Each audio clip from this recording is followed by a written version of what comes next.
നമ്മുടെ ഇപ്പോൾ ഇലക്ഷൻ കഴിഞ്ഞപ്പോഴേക്കും വി ഡി സതീശൻ ഇലക്ഷന് മുമ്പ് പറഞ്ഞിട്ടുണ്ടായിരുന്നു നമ്മൾ 100-ലധികം സീറ്റിൽ UDF കൂടെ ജയിക്കും. അന്നെല്ലാവരും അങ്ങനെ പുച്ഛിച്ച് തള്ളി. ഓക്കെ, ഇലക്ഷൻ കഴിഞ്ഞു, റിസൾട്ട് വന്നു, ഒരു 103 104 സീറ്റ് അങ്ങോട്ട് ജയിച്ചു. അപ്പോൾ എല്ലാവരും വിചാരിച്ചു വി ഡി സതീശൻ കൊള്ളാം. അപ്പോഴാണ് വിഷ്ണുനാഥ് പറഞ്ഞ കാര്യം നമുക്കെല്ലാവരും ശ്രദ്ധയിൽ കറങ്ങിത്തിരിഞ്ഞ് ഓരോ ഇതായിട്ട് നമ്മൾ ഓർത്ത് വന്നത്. അതായത് നമ്മൾ വിധി പ്രഖ്യാപിച്ച് കഴിഞ്ഞാൽ 5 മിനിറ്റിനുള്ളിൽ മുഖ്യമന്ത്രിനെ തീരുമാനിക്കും. ഇപ്പോൾ വിധി വന്ന് 5 മിനിറ്റ് ആയിട്ടില്ല എന്ന് തോന്നുന്നു. പക്ഷേ ഇപ്പോൾ മുഖ്യമന്ത്രിനെ തീരുമാനിക്കണത് ആരൊക്കെയാണെന്നറിയാവോ? SNDP, NSSൻ്റെ പിന്തുണ, പിന്നെ ഈ ക്രിസ്ത്യൻ സഭകൾ, അവർക്ക് കൂടിയിട്ട് മുഖ്യമന്ത്രിനെ തീരുമാനിക്കണം.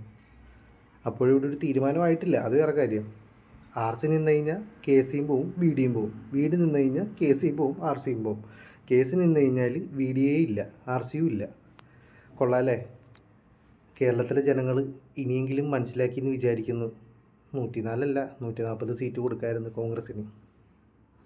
നമ്മുടെ ഇവിടെ കമ്മ്യൂണിസ്റ്റുകാർ ഭരിച്ചിരുന്ന സമയത്ത് അവർ ഇലക്ഷൻ സമയത്ത് ഒരാൾ മുഖ്യമന്ത്രിയാവൊന്നും പറയാറില്ല.